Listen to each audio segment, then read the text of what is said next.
Olá, no programa de hoje vamos falar sobre uma dieta que está na boca do povo, mas muita gente não sabe o que é. E você, sabe o que é uma dieta sem glúten? O que são os alimentos sem glúten e para quem eles são indicados? Na Universidade Federal de Viçosa, estes alimentos já são estudados há muito tempo, porque uma dieta sem glúten é a única forma de combater uma doença grave e pouco conhecida, a doença celíaca.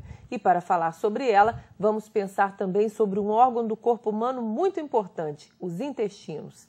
Se você tem problemas intestinais, fique atento, porque o Viva Saúde está começando e a nossa convidada de hoje é a nutricionista e professora do curso de nutrição da UFV, Ana Vládia Bandeira. Ana Vládia, muito bem-vinda ao programa. Vamos começar dizendo o que é a doença celíaca. Ok. A doença celíaca é uma doença de base imunológica, né? Ela ativa nosso sistema de defesa e acaba levando o organismo da pessoa a ter uma série de sinais e sintomas que hoje vai muito além do intestino, que às vezes, antigamente, há uns 50 anos atrás, achava-se que o doente celíaco só tinha problemas com diarreia, baixo peso, e hoje o cenário ampliou por conhecer que é uma doença que ativa, né, o sistema imune. E essa doença ela é conceituada por uma intolerância ao glúten, né, que é uma proteína que, na verdade, a malha proteica muito coesa, de duas prolaminas, no caso a gliadina e a glutenina, que desencadeia essa reação, né, no sistema imune e trazendo aí muitos problemas ao indivíduo, que é geneticamente. Então, a doença de base genética, você tem que ter o gene para a doença.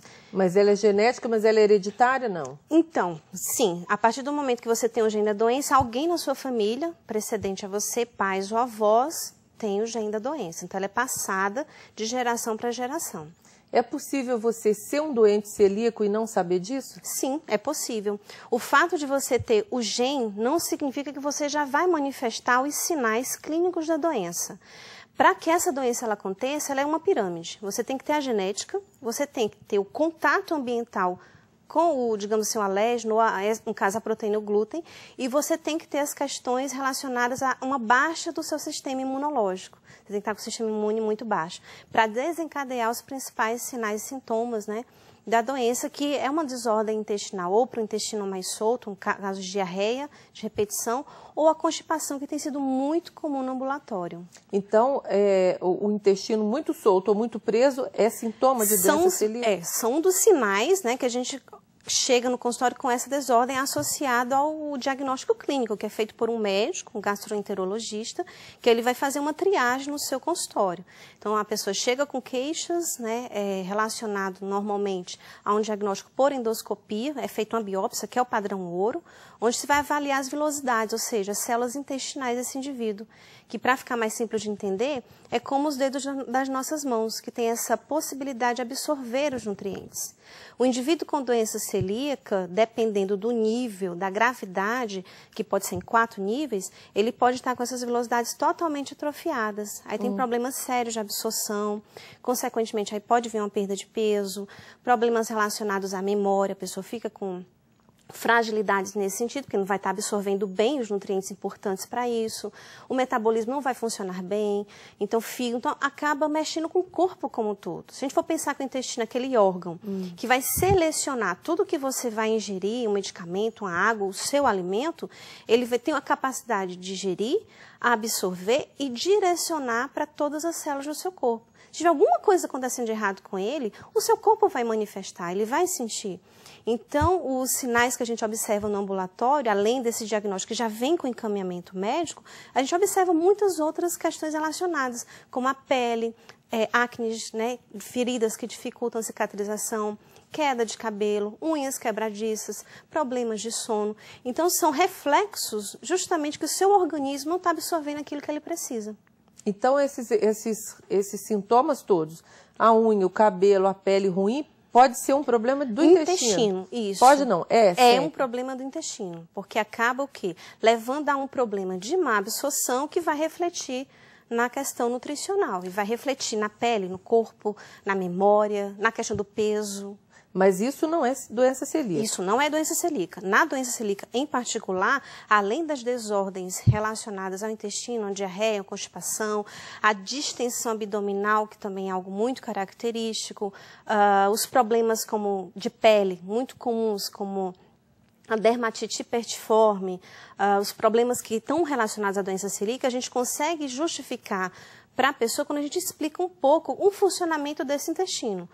Que é o que acontece no tratamento? Você retira o glúten, então você está tirando o agente agressor desse intestino, e essas células que eu estava explicando para você, se uma vez estavam no diagnóstico assim, quando você retira aquilo que está agredindo, elas voltam a se recuperar.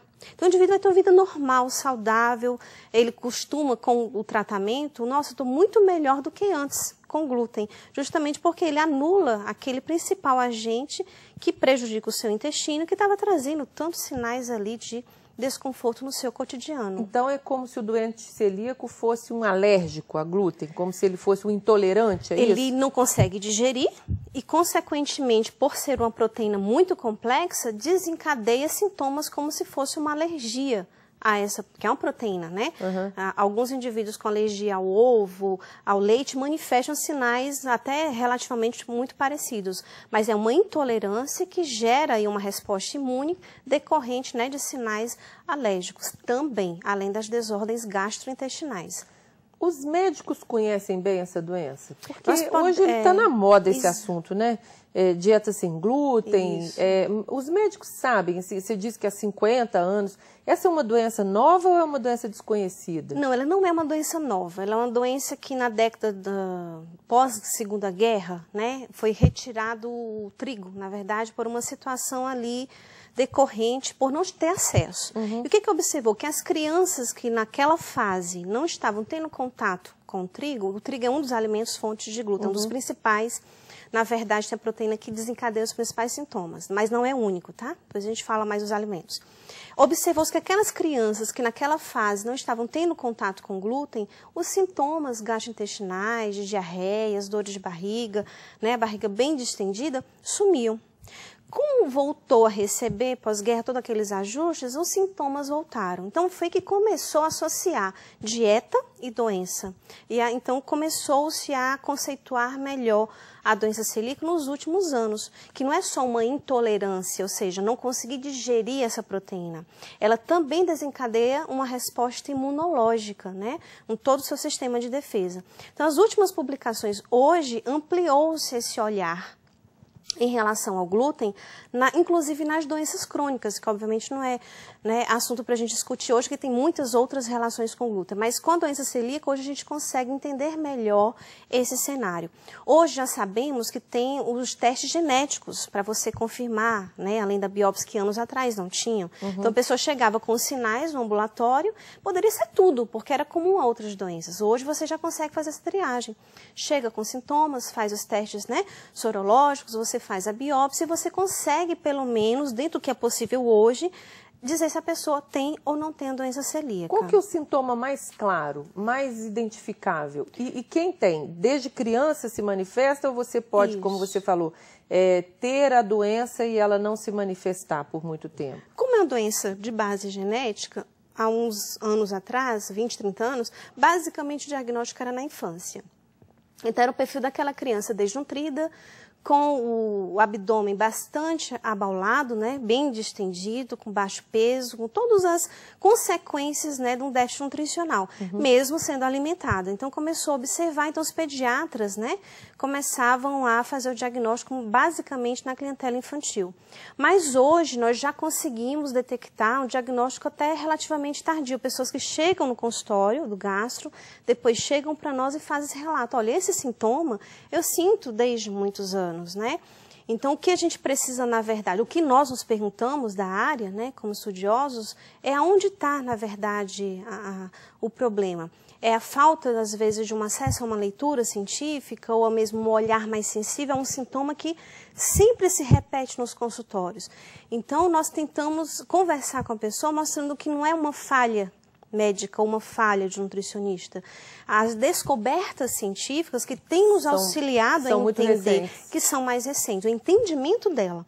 Mas não é a doença de agora, Já tem, mas o entendimento dela começou-se a ficar mais amplo, principalmente a questão do diagnóstico, né? Que aí os médicos, os gastroenterologistas têm avançado muito nessa questão da pesquisa, né? Do diagnóstico. É uma doença para um gastro, para ser tratada por um gastro com apoio de uma nutricionista. Porque o tratamento é dieta. Então, necessita desses dois profissionais em perfeita sintonia. O que é uma dieta sem glúten? É muito difícil fazer uma dieta dessa?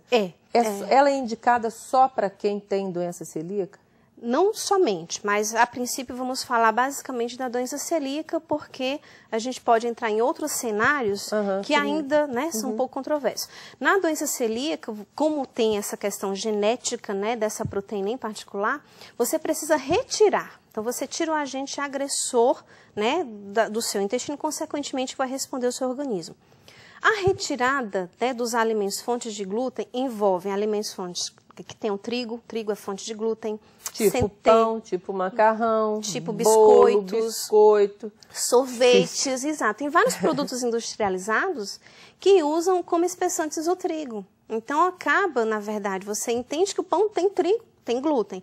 Mas você pensa que um sorvete tem? Então, algumas formulações acabam usando como espessantes algumas substâncias que têm glúten. Medicamentos, cosméticos. Então, o indivíduo ele também pode manifestar uma reação, porque como tem essa base imunológica, até com os cosméticos que usam trigo na fórmula. Além do trigo, centeio, cevada, o malte. Então, tem uma série de elementos aí no seu cotidiano que contém glúten. Então, não é fácil, é difícil. Para quem é leigo, é desesperador, né? Você pensar assim, como é que eu vou viver sem trigo? É possível viver?